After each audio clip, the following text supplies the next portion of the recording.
మీ ఇంట్లో next time గోంగూర పచ్చడి చేయాలనుకుంటే ఒకసారి ఈ పద్ధతిలో చేసి చూడండి.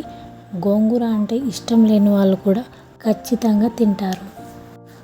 Welcome back to our channel moms daily life. ఈ చట్నీకి ఒక పేరు పెట్టాను తెలుసా?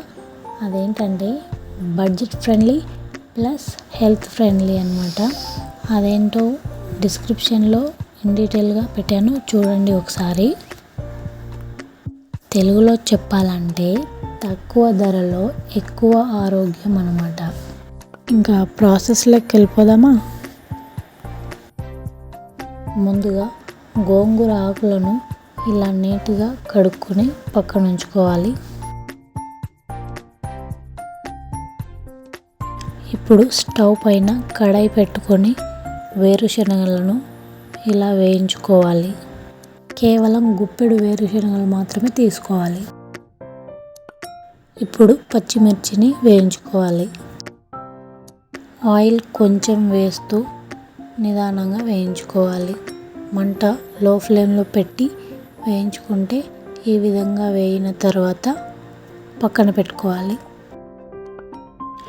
ఇప్పుడు గోంగూరను ఆయిల్లో కాకుండా నీటిలో ఉడికించడం వలన మన చట్నీలో ఆయిల్ తక్కువ పడుతుంది, ప్లస్ హెల్త్కి కూడా మంచిది. గోంగూరను 10 నిమిషాల పాటు ఉడికించుకోవాలి. తర్వాత కాడను నలిపితే ఇలా అయితే ఈజీగా ఉడికిందని అర్థం చేసుకోవాలి. ఇప్పుడు ఈ చట్నీని మిక్సీలో కాకుండా రోట్లో నూరుకోవాలి. మన నాన్నమ్మలు, అమ్మమ్మలు ఇప్పటికీ అంటుంటారు, రోట్లో నూరితే వచ్చే టేస్ట్ మిక్సీలో వేస్తే అస్సలు రాదు అని. అందుకే మిక్సీలో పట్టకుండా రోట్లో నూరుతున్నాను. కానీ నిజంగా జొన్న రొట్టె ప్లస్ గోంగూర పచ్చడి కాంబినేషన్ వేరే లెవెల్ అసలు.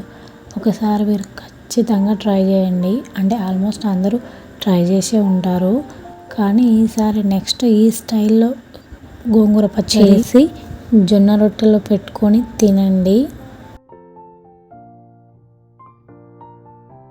అది తిన్న నెక్స్ట్ మినిట్ నాకు కామెంట్ చేశారు, అక్క నిజంగా చాలా బాగుందని.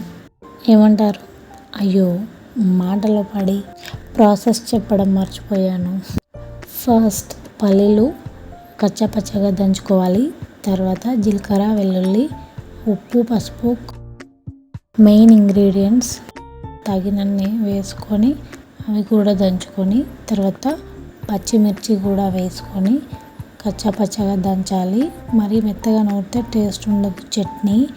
తర్వాత గోంగూర కూడా కలుపుకొని కాస్త నూరుకొని కావాలంటే కొన్ని వాటర్ యాడ్ చేసుకోవాలి.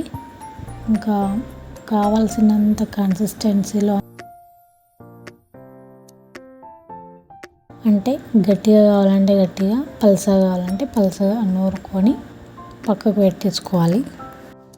మరి నీళ్ళు ఎక్కువ వేస్తే టేస్ట్ ఉండదు, కానీ వీడియోలో చూపించినట్టుగా నూరుకుంటే టేస్ట్ చాలా బాగుంటుంది. ఇది అన్నంలోకైనా జొన్న రొట్టెలోకైనా రెండింటిలో బాగుంటుంది. చూసారా, ఈ చట్నీ తాలింపు వేయకున్నా కూడా బాగుంటుంది, కానీ కావాల్సిన వాళ్ళు వేసుకోవచ్చు. ఎట్లుంది? నచ్చిందా? అయితే మీరు కూడా తప్పకుండా ట్రై చేసి కామెంట్లో చెప్పండి. వీడియో నచ్చితే లైక్ చేయండి, కావాల్సిన వాళ్ళకి షేర్ చేయండి. మరిన్ని మంచి రెసిపీస్ కోసం మన ఛానల్ని సబ్స్క్రైబ్ చేసుకోండి. మరొక మంచి రెసిపీతో మీ ముందు ఉంటాను. నమస్తే.